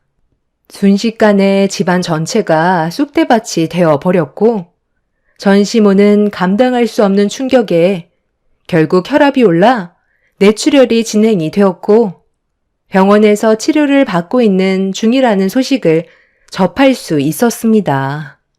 생각 없이 행동한 남편이 만들어낸 결과였고 임신한 여자들을 상대로 수습을 하려고 노력을 하고는 있지만 아마 쉽게 해결을 할 수는 없겠죠. 결국 그 사람은 자신의 생각 없는 행동을 뒤늦게 후회하면서 땅을 치고 있습니다. 전시모는 뇌출혈로 언제 깨어날지 모르는 상태이고 임신한 여자들은 남편을 상대로 소송까지 걸었죠. 전치들만 득실되는 집안에서 하루빨리 빠져나온 게 정말 다행인 것 같아요. 만약 지금까지 참으면서 그 사람과 결혼 생활을 유지했다면 아마 저도 제정신으로 살아가지는 못했을 것 같습니다. 농차 지나갔으니 앞으로 저에게 좋은 일만 펼쳐졌으면 좋겠어요. 제 사연을 들어주신 여러분들께서도 언제나 행복만 가득하시길 바랍니다. 감사합니다. 인생에 있어서 많은 일을 겪는다고 하지만 어디 가서 제 사연을 얘기하면 다들 절레절레 놀라시곤 해요. 그래서 오늘 한번 제 사연을 여기다 풀어봅니다. 안녕하세요. 올해 딱 40이 된 광주 사는 여성이에요. 만 나이 제도가 도입되면서 아직은 30대죠. 한참 일에 미쳐 살았던 때가 있었고 워커홀릭이라고 남들이 부르곤 했는데 일하느라 결혼 같은 건 생각도 안 해봤지만 인연이 닿으면 결혼을 할 수 있겠다 싶었을 즈음 운명의 짝을 만났습니다. 일하는 곳의 거래처 직원으로 만난 그는 참 다정한 사람이었고 뭐에 홀렸는지 7개월 연애 끝에 결혼을 했어요. 제 인생에서 결혼은 생각지도 못했는데 집신도 짝이 있구나라는 생각을 가장 많이 했었죠. 결혼을 하고 보니 시어머님은 남편을 닮아 성품이 고운 분이었습니다. 시어머니라고 생각하지 말고 엄마라고 생각해. 요즘엔 고부 사이도 다 모녀처럼 지낸다더라. 내가 딸이 없잖니. 내 친구들 만나면 맨날 딸이랑 영화 보러 다니고 차 마시러 다니는 거 얼마나 부러웠는데. 딸이 생긴 것 같아 기분이 너무 좋아. 엄마가 그렇게 좋아하니까 나도 좋네. 자기도 뭐 힘든 거 있으면 어려워 말고 엄마한테 다 얘기해. 엄마는 뭐든지 이해해주는 분이시니까 당신이 말하기도 정말 편할 거야. 이렇게 고부 사이가 좋으니까 내가 다 보기 좋다. 고마워 다들. 남들은 시어머니 시집살이에 너무 힘들다고 하던데 전 정말 좋은데요? 진짜 결혼하길 너무 잘한 것 같아요. 아유, 그래? 그렇게 말해줘서 내가 더 고맙지. 우리 어쨌든 잘 살아보자. 내가 정말 잘해줄게, 우리 며느리. 결혼한 친구들만 봐도 시댁 때문에 스트레스를 많이 받았는데 전 정말 스트레스라고 할 것도 없었어요. 언제나 다정다감하게 오히려 못 챙겨줘서 안달이셨거든요. 행복할 것만 같았지만 아이가 생기지 않았고 나이도 나이인지라 조금 조급해져 갔어요. 하지만 시어머니와 남편은 오히려 아이가 없어도 된다면서 저에게 부담감을 덜어주시려고 했는데 참 고맙더라고요. 그거와는 별개로 아이를 꼭 가지고 싶었기 때문에 참 속상하게도 거기에서 오는 스트레스는 그래도 떨칠 순 없었어요. 그래도 난 아이 하나는 낳고 싶어. 결혼은 상상해 본 적 없지만 그래도 결혼을 한다면 아이 하나는 낳고 싶었거든. 너무 조급해 마. 요즘엔 딩크족도 많잖아. 요즘같이 각박한 세상에 솔직히 아이 낳아서 잘 기르는 것도 힘들 수도. 그래도 우리가 아이 하나 정도는 키울 능력은 있잖아. 난 나 닮은 아이 하나 정말 갖고 싶거든. 그러니까 노력해보자. 그래. 난 당신이 스트레스 받을까봐 그랬지. 당신이 원하면 난 무조건 찬성이야. 아이가 하나든 둘이든 말이지. 조금 노력해보고 안 되면 병원에 가봐야지 뭐. 나이도 있어서 아무래도 병원에 도움을 받아야 할 수도 있잖아. 남편은 뭐든지 제 뜻에 따라주었는데 그렇게 반년 정도 노력을 해도 임신이 되지 않자 전 산전검사를 받아보러 갔고 남편도 따로 검사를 하게 되었습니다. 아무 문제도 없던 저와는 달리 남편은 혼자 검사를 하고 오더니 청천벽력 같은 소리를 하더라고요. 제 인생에서 정말 상상도 할 수 없는 일이었고 이걸 어쩌나 싶은 마음이 앞서들게 되었어요. 난 정상이래. 당신은 검사해 봤어? 뭐래? 만약 우리 둘 다 정상이면 그냥 기다리면 아기가 오겠지? 궁금해. 뭐래? 놀라지 말고 들어. 내가 너한테 무슨 말을 해야 할지 모르겠다. 나 무정자증이래. 아이 못 낳는다고 하네. 어떡하지? 뭐? 무정자증? 그럼 난임이 아니고 아예 불임이라는 거야? 어떻게 그럴 수가 있어? 자기 속은 괜찮은 거야? 무정자증이 충격이긴 한데 나보다 자기한테 미안하지. 자기가 아기 정말 바라고 바랬잖아. 미안해. 면목 없다. 그러게. 정말 무정자증일 줄이야. 그럼 그래서 우리가 임신이 안 됐던 거였구나. 이제야 퍼즐이 맞춰지네. 한 번도 제 인생에 아이가 없다고 생각해 본 적이 없었는데 남편이 무정자증이었기 때문에 아이를 가질 수 없었어요. 남편도 충격이었지만 정말 절망적이더군요. 하지만 저보다 더 상심했을 남편이 걱정이 되었고 하루 이틀 고민한 결과 마음을 비우기로 했어요. 이것이 내 운명이면 받아들여야겠구나 싶은 게 그냥 남편과 행복하게 살아야겠다고 생각했죠. 아이가 없는 상상은 해본 적 없지만 남편과 사이가 좋으니 노년에도 둘이서 행복하겠다 싶은 마음이 들더라고요. 나 받아들였어. 이제 괜찮아. 어쩔 수 없지 뭐. 우리 둘이 알콩달콩 행복하게 살자. 요즘 세상에 일부러 애 안 가지는 사람은 많은데 나도 딩크라고 생각하지 뭐. 그러니까 자기도 얼른 마음 추스르고 받아들이자. 어쩔 수 없지 뭐. 우리 둘이 잘 살아보는 거야. 고마워. 솔직히 당신이 상심했을 생각에 마음이 참 무거웠는데 그래도 이렇게 긍정적으로 생각해줘서 면목 없다. 미안해 하지 마. 어쩔 수 없는 거잖아. 대신 늙어서도 우리 알콩달콩 살자. 아이 없어도 행복하게. 우리 둘이만 생각하면서. 당연하지. 난 네가 무조건 1순위야.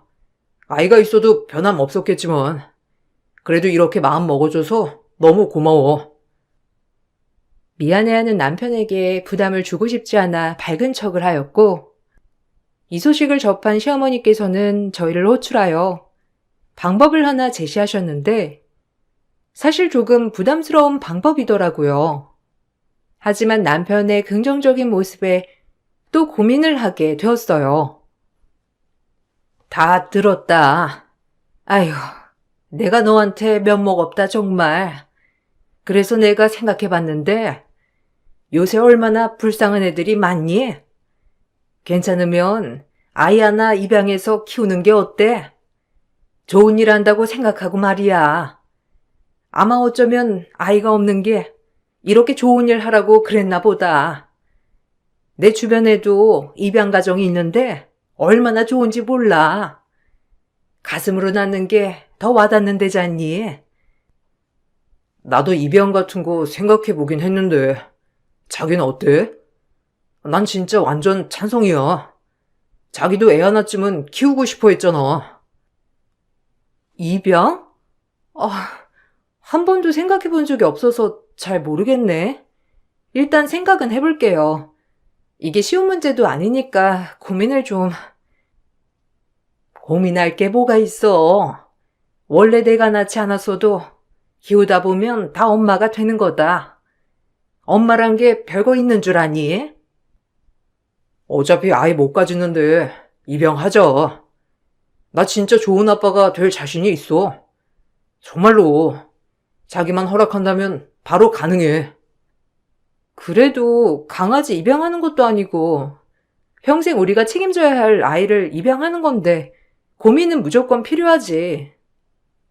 잘 생각해보고 알려줘. 오히려 너희한테 더 좋은 방법이 될 거다. 얼마나 좋은 일이야. 아마 그게 평생 잘한 일일걸. 의외로 입양에 대해 호의적인 남편을 보자 생각이 많아졌고, 어차피 아이를 평생 가질 수 없다면 입양을 해보는 것도 나쁘지 않겠다고 생각이 들더라고요.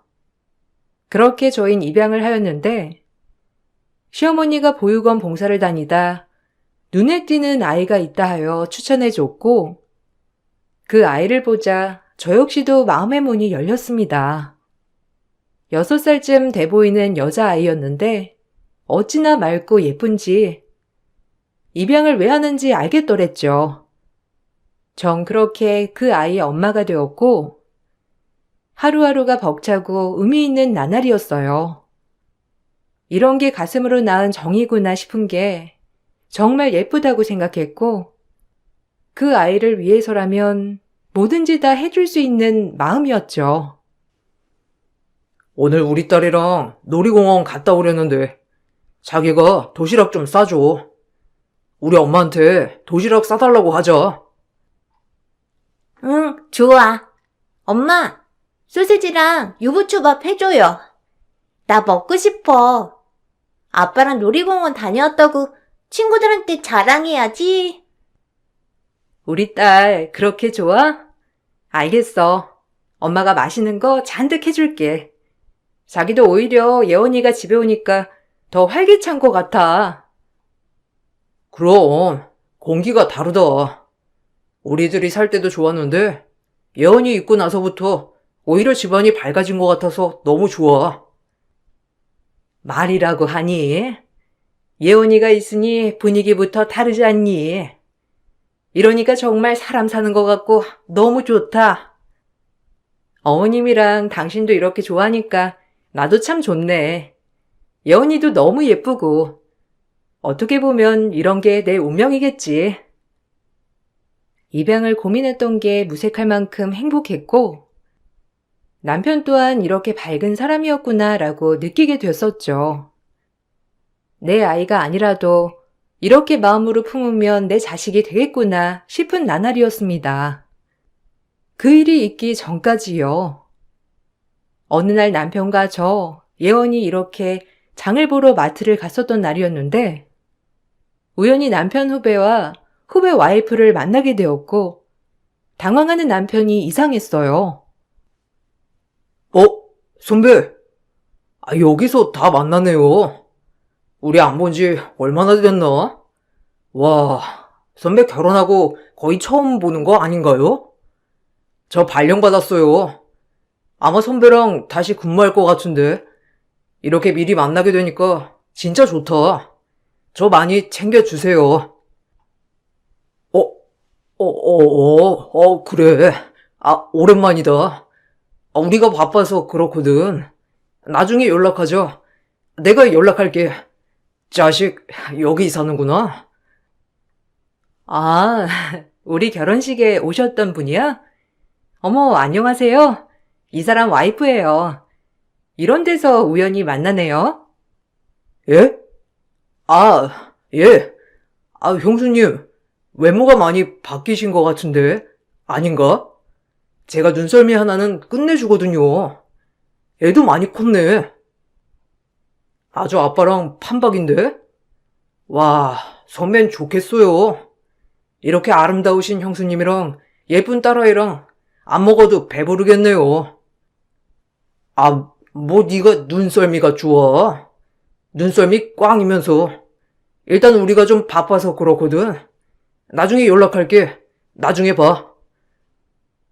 허겁지겁 후배를 돌려보내는 남편이 참 이상했고, 후배와 후배 와이프 또한 당황한 눈빛이었는데, 솔직히 남편이 조금은 이상하다고 생각이 들었어요.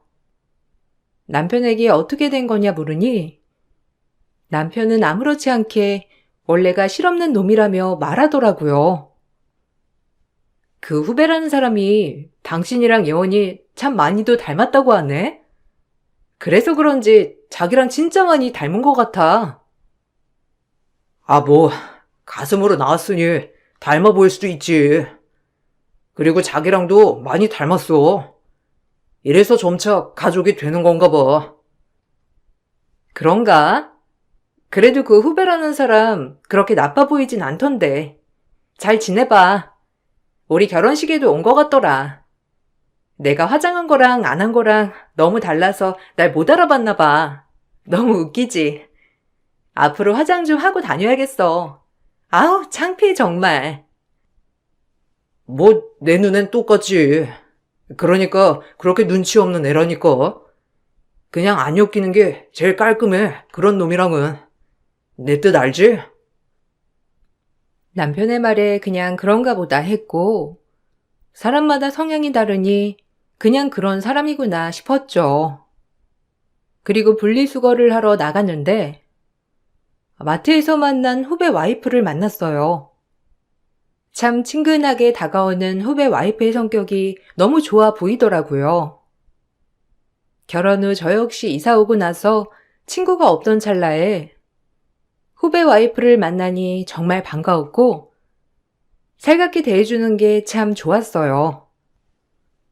어머, 안녕하세요. 아까 낮에 마트에서 만났죠? 아까 너무 바쁘게 가셔서 인사도 제대로 못했어요. 아, 네, 안녕하세요. 그러게요. 인사도 제대로 못했네요. 여기 아파트 사시는 거예요? 왜 지금 봤지? 저도 여기 사는데. 아, 저흰 이사 온 지 얼마 안 됐어요. 이 동네 참 낯설었는데 그래도 아는 사람이 있다고 생각하니 마음이 좀 놓이는걸요? 어머, 그래요? 혹시 이 주변지리 모르면 연락해요. 난 이사 온 지 꽤 돼서 완벽하진 않지만 맛집 정도는 꿰고 있거든요.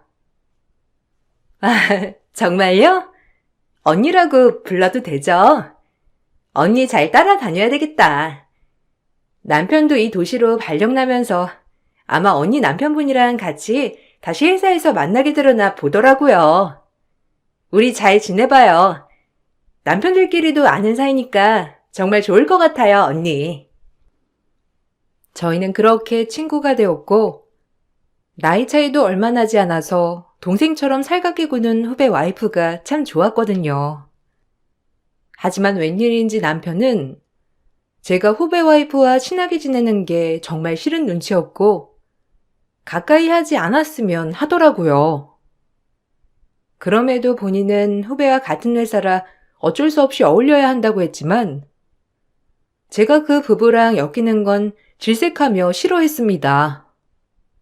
남편이 그렇게 싫다고 하니 전 남편에게 굳이 얘기하지 않고 남편 후배 와이프와 친하게 지냈는데 성격적으로 괜찮았으니까요. 그리고 어차피 남편이랑 후배 와이프랑은 엮일 일이 없다고 생각했기 때문에 그냥 둘이서만 친하게 지내기로 했어요. 난 글쎄 싫다니까. 내가 좋아하지도 않는 후배인데 왜 그 후배 와이프랑 가깝게 지내는 건데? 난 분명 말했어. 자기랑 후배랑 사이가 안 좋다고 내가 그 와이프랑 만나면 안 되는 거야? 자기 진짜 웃긴다. 이런 모습 낯설어 정말. 글쎄 그 나물에 그 밥인데 그 여자도 내 후배랑 똑같겠지. 하여튼 어울리지 마. 분명 말했어. 그 여자랑 어울리는 거 싫다고. 남편이 굳고 반대를 하니 후배 와이프와 어울리기 쉽지 않았지만 성격적으로 너무 잘 맞았던 사람이었기 때문에 남편 몰래 만나서 차도 마시고 얘기도 많이 하게 되는 나날이었죠. 그러다 문득 후배 와이프가 저에게 고백할 게 있다며 진지하게 얘기 좀 하자고 했어요. 전 그렇게 후배 와이프와 얘기를 나누게 되었고, 정말 쇼킹한 사건을 알게 되었죠. 왜 남편이 후배 와이프와 어울리지 못하겠는지 그때서야 알게 되었는데, 충격에 휩싸여 어쩔 줄 모르는 그때, 엎친 데 덮친 격, 친정아빠가 교통사고로 돌아가시는 일이 발생하였습니다. 저에겐 정말 충격적인 날이었고, 가슴이 미어지는 날이었죠. 무슨 정신으로 장사를 치렀는지도 모른 채 장사가 끝이 났고, 아빠 3일장을 치르고 오자 남편이 선심 쓰며 위로주라고 15년 된 산삼주 한 잔을 따라 주더라고요. 너무나도 친절한 남편이었지만 전 그 속내를 알았기 때문에 분노에 떨 수밖에 없었죠. 당신 위해서 내가 특별히 여는 거야. 고생 많았지? 이거 산삼주인데 오늘 이거 한 잔 먹고 푹 자. 그래야 좀 슬픔도 있지. 아, 눈물 나게 고맙네. 당신이 이렇게나 아끼는 산삼주도 따주고, 그래, 잘 마실게. 당신 호의 잘 받아 먹어야지. 쭉 들이켜, 쭉. 이게 피로 푸는데 직방이라니까. 꼭 남기지 말고 마셔야 돼. 그리고 마시면 한 잔 더 줄게. 남편이 정말 보물단지 다루듯 아끼는 산삼주를 따라주는데, 오늘이 그날인가 싶으면서 이상한 낌새에 심호장과 쓱 바꿨어요. 시어머니와 남편은 그걸 아는지 모르는지 부어라 마셔라 하였고, 잔을 바꾸고 나서 온 집에 역대급 광경이 휘몰아쳤어요. 산삼주를 3잔째 마시던 시어머니는 그 자리에서 결국 쓰러졌고, 주량이 굉장히 센 시어머니였기에 술을 마시다 쓰러지는 건 상상할 수도 없는 일이었거든요. 그 모습을 보니 다시 한번 심장이 내려앉는 것 같았고, 남편이 정말 무서워지기 시작했습니다. 이게 아닌데? 아니, 엄마, 일어나봐. 정신 차려. 이게 어떻게 된 거지? 아니, 이전이 왜 엄마 앞에 있어? 쓰러진 시어머니를 보고 저와 시어머니를 번갈아 바라보며 남편이 당황하는 틈을 타 짐을 싸서 그 암흑 같은 집에서 나왔어요. 모든 사실은 이러했는데 후배 와이프의 얘기에 정말 충격을 받았고 그때부터 전 이 모든 사태에 대해 준비를 했었거든요. 이거 언니한테 얘기할까 말까 망설였는데 내가 언니랑 이렇게 친하게 지내면서 말을 안 한다는 게 말이 안 되잖아. 남편한테 들은 거야. 언니 혹시 언니 남편 언니가 2번째 부인인 거 몰랐지? 몰랐으면 진짜 대박이다. 8년 전에 결혼했었고 애도 있었대. 남편 말로는 근데 이혼하면서 와이프가 애를 데리고 갔는데 글쎄 재혼한다고 애를 보육원에 데려다 줬다는 거야. 그 사이에 언니 남편은 언니한테 초혼이라고 숨기고 결혼했으니 애를 데려올 수나 있었겠어? 그러니 남의 애인 척 입양한 거지. 언니 딸 키우면서 이상한 거 몰랐어? 근데 그 전 와이프가 이걸 알고 그렇게 압박을 했대잖아. 언니한테 다 불어버린다고. 그러니 어쩌겠어. 걸릴 위기에 놓였는데 그럼 이혼은 당연지사고 위자료며 사기죄로 콩밥 먹는 건 눈앞에 보이는 거고. 본인이 술 먹으면서 내 남편한테 얘기했대. 속마음 나온 거지 뭐. 언니한테 수면제 타고 병원에 가둘 거라고. 본인 신고 못하게. 내가 이 말 듣고 얼마나 기가 막히던지. 언니 놀랬지? 그래도 이거 언니가 꼭 알아야 할 것 같아서 얘기하는 거야. 그리고 언니 딸 입양하는 것도 시어머니랑 남편이 뭐 서류 작업 다 알아서 했다며.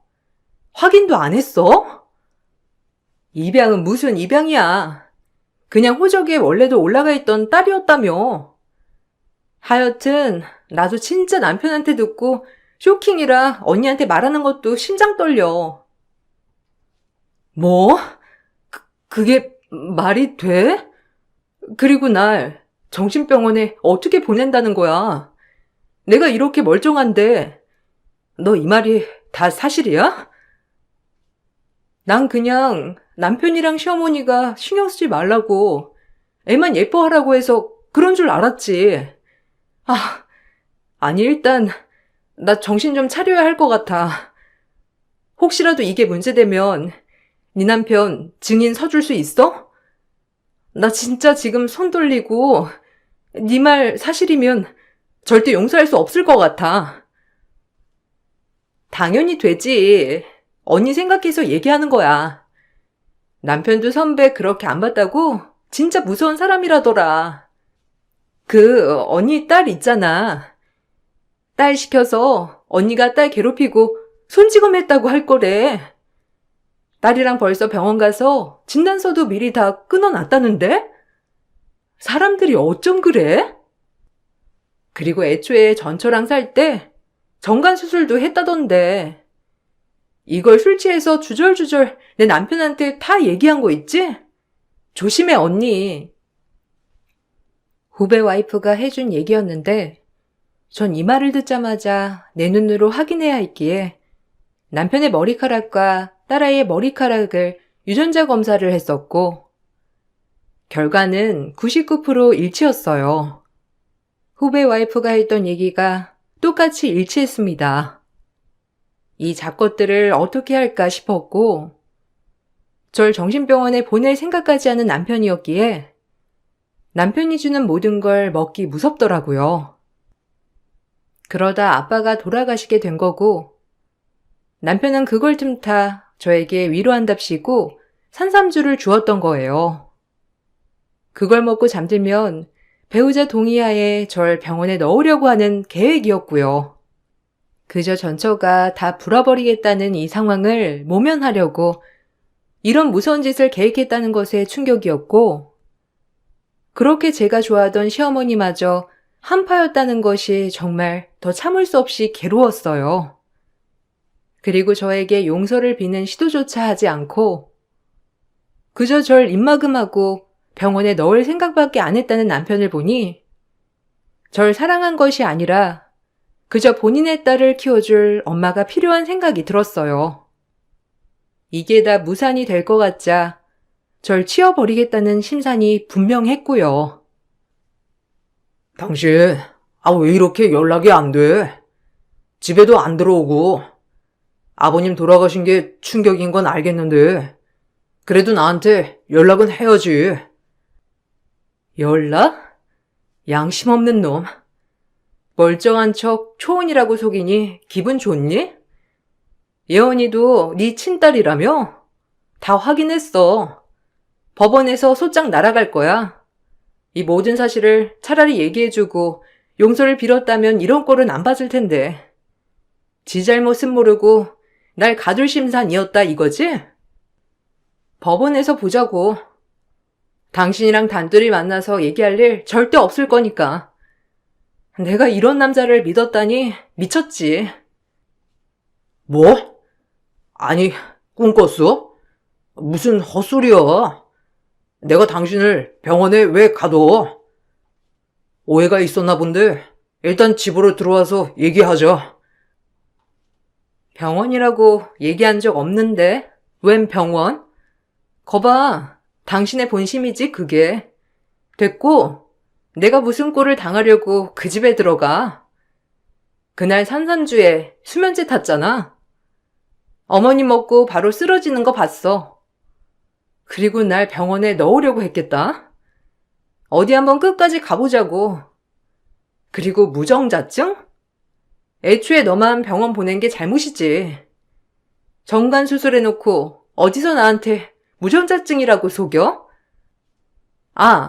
무정자증은 맞나? 정관 수술했으니 진짜 가지가지다 당신. 내가 지금 벌어지고 있는 이 일들이 정말 현실적이지 않아서 손 떨리고 놀라워. 아, 오해가 있었나 본데. 난 자기가 장례 치르고 와서 힘들까봐 다 잊고 저라고 수면제 탄 거였어. 진짜 오해야. 딸 얘긴 못해서 미안해. 그냥 네가 떠나갈까봐 그랬어. 그냥 다시 한번 좋은 마음으로 생각해주면 안 될까? 오해야 진짜. 그 오해 법원에서 설명하시고요. 우리 둘이 볼 일 없을 테니까 그리 알아. 내가 너 무슨 일이 있어도 콩밥 먹일 거니 그리 알아. 그리고 남편과의 소송이 시작되었고 일단 재혼인 건 확실했는데 딸아이와 유전자 검사까지 일치하는 남편이었기 때문에 가세는 저에게 기울었죠. 관건은 절 정신병원에 넣으려고 했다는 거였는데 그걸 끝까지 잡아 떼더라고요. 하지만 후배 남편은 제 남편과 통화한 내용의 녹취록을 들려주었고 남편이 후배에게 전화로 따지는 내용이었는데 그 과정에서 절 병원에 보내겠다는 얘기를 본인이 인정을 한 녹취였거든요. 갤럭시 핸드폰의 자동 녹음 기능으로 만들어진 결과물이었어요. 선배가 술 먹고 나한테 했던 얘기 진짜 무서웠고 소름 돋았어요. 어떻게 그런 생각을 할 수 있는지. 사람으로선 좀 아니잖아요. 그래도 본인 딸까지 입양해서 잘 키워주려고 했던 분인데 이걸 그냥 간과할 수만은 없더라고요. 어쩐지 마트에서 내가 갔던 결혼식의 형수님이 아니었는데 아마 전 전초와의 한 결혼식에 갔던 거였겠죠. 무서운 사람이에요 정말. 입담으로 네가 뭔데 우리 가정에 초를 쳐? 내가 미쳤지. 술만 먹지 않았다면 이런 일은 없었을 텐데. 그날을 돌리고 싶다. 선배라고 하기도 더럽다. 당신 같은 인간들은 법원의 벌을 받을 게 아니라 삼청교육대 같은 데 가서 힘들게 당해야 되는데. 결국 남편은 결혼 사기죄가 성립이 되었고 저와 이혼까지 갈 수 있었어요. 시어머니와 남편은 저에게 막대한 정신적 위자료를 주어야 했고 결국 저에게 위자료를 주고 싶지 않았던 남편의 계획이 무산되어 결국 결과물이 이렇게 되었던 거예요. 참 소름이 돋는 게 어린 딸에게까지 제가 괴롭히고 무력을 썼다고 말하라고 종용을 했다는 게 당최 이해가 가지 않았습니다. 남편은 결국 모든 게 탄로가 나자 그제서야 저에게 무릎을 꿇고 사죄를 하였는데 진작 이랬으면 좋았을 걸 싶은 마음이었죠. 미안해. 내가 무슨 짓을 했는지 모르겠어. 진짜 횟가닥 돌았었나 봐. 허구한 날 전처가 압박하지. 네 성격에 이거 알면 가만 안 있을 것 같고 그럼 또 나 고소한다 어쩐다 하는 통에 그냥 그게 무서웠어. 내가 그래도 그런 마음 먹지 말았어야 했는데. 그것뿐만 아니라 넌 정관 수술까지 받아놓고 무정자증이라고 나한테 거짓말했지? 그리고 네 딸 데려오려고 했던 거야. 애초에 나 만났을 때부터 돌싱에 애가 있다고 말만 해줬어도 이러진 않았을 텐데. 거짓말이 여기까지 온 거야. 그리고 애가 무슨 죄니? 애한테 그런 거짓말까지 시키고. 너도 너지만 예언이도 참 무섭더라. 어린 나이에 눈 하나 깜짝 안 하고 거짓말을 하려고 했다니. 그에 비해 그 딸인가? 이래서 머리 검은 짐승 거두지 말란 말이 딱이야. 내가 얼마나 잘해줬는데. 미안하다 진짜. 한 번만 용서해주면 안 될까? 내가 이렇게 빌게. 그리고 진짜 다시 시작하는 마음으로 평생 사죄하고 살게. 니네 엄마도 와서 나한테 사과하라고 그래. 내가 잠만 바꿔치기 안 했어도 난 지금 병원에 들어가 있겠지? 무서운 인간들. 제발 용서해줘. 그냥 지금은 네 용서만 바랄 뿐이야. 내가 어떻게 하면 될까? 네가 하라는 거 다 할게. 그러니까 용서만 해주라. 남편은 결국 벌을 받게 되었고, 절 정신병원에 보내려 한 것은 죄를 받지 않았습니다. 미수에 그치기도 했고, 어디까지나 본인의 생각뿐이었으니까요. 그저 저에게 거짓말을 하고 사기 결혼을 한 것, 절 기만한 것에 대한 죄만을 받게 되었죠. 이혼과 함께 위자료, 그리고 사기죄로 형사처벌을 받게 되었는데, 이 과정이 참 힘들었습니다. 남편이 아무리 절 속였다고 해도 재산상 이득을 취하지 않으면 사기죄는 성립이 안 된다고 하는 변호사의 말에 낙담하고 있을 때, 불현듯 결혼 후 제가 남편 시어머니에게 보태드린 전세 금액과 남편에게 결혼 선물로 준 고가의 시계, 그리고 현금 등이 생각나 반환 소송과 함께 사기죄로 다시 한번 고소하였거든요. 결국 금전적인 이익이 있었던 남편은 사기죄가 성립되어 실형을 선고받았어요. 그뿐만 아니라 남편 후배가 도와주어 회사에서 해고 통보와 더불어 같은 업계 업종에서 영원히 블랙리스트로 낙인이 찍혔죠. 사람 숨쉬게는 해줘야지. 내가 미안하다고 했잖아. 이제 나 취직도 못해. 네가 합의 안 해줘서 전과자 됐고. 그러게 누가 그런 행동 하라고 했니? 네 잘못이지. 아직도 모자라. 네가 나 정신병원에 강제 입원시키려고 했던 거 그것도 벌 받았어야 하는데. 평생 속죄하고 살아, 이 나쁜 인간아. 하나밖에 없는 본인 아들 전과자 된 게 니네 엄마한텐 가장 큰 벌이지. 아, 제발 합의 좀 해줘. 그래도 딸도 있는데 내가 어떻게 이렇게 사니? 나 일은 어떻게 하라고. 제발 부탁이다. 네 말 맞다나. 하나밖에 없는 아들인데 내가 엄마랑 딸은 부양하려면 일을 해야 할 거 아니야. 전과자로 어떻게 이 업계에서 일하라고. 너 전과자 아니어도 이미 업계에 블랙으로 찍혔어. 우리 업계 좁잖아. 누가 너 같은 사기꾼을 쓰겠니? 겸허히 받아들여. 남편은 딸을 들먹거리며 용서를 바랬지만 더더욱 딸을 생각하면 용서가 되지 않았고 시어머니는 저에게 애원하며 목 놓아 울었지만 달라지는 사실은 전혀 없었습니다. 결국 남편은 3년 징역살이를 하게 되었고 시어머니는 옥바지를 하게 되었죠. 내가 빌게. 그냥 한 번만 우리 아들 용서해 다오. 그냥 애가 잘못 생각해서 그런 거야.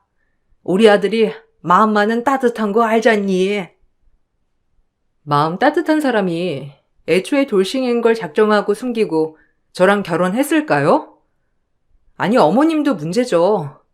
딸처럼 잘해주시길래 정말 난 좋은 시어머니를 만났다 싶었는데 애초에 캥기는 게 많으니 그렇게 벌벌 떨었던 거겠죠. 정말 성격 같아선 예원이 붙잡고 너네 아빠 교도소 갔고 전과자다 라는 것까지 말해서 얘 충격받게 하고 싶은데 이것까진 안 한 걸 다행이라고 생각해요. 애가 무슨 죄겠어요? 부모 잘못 만난 죄지.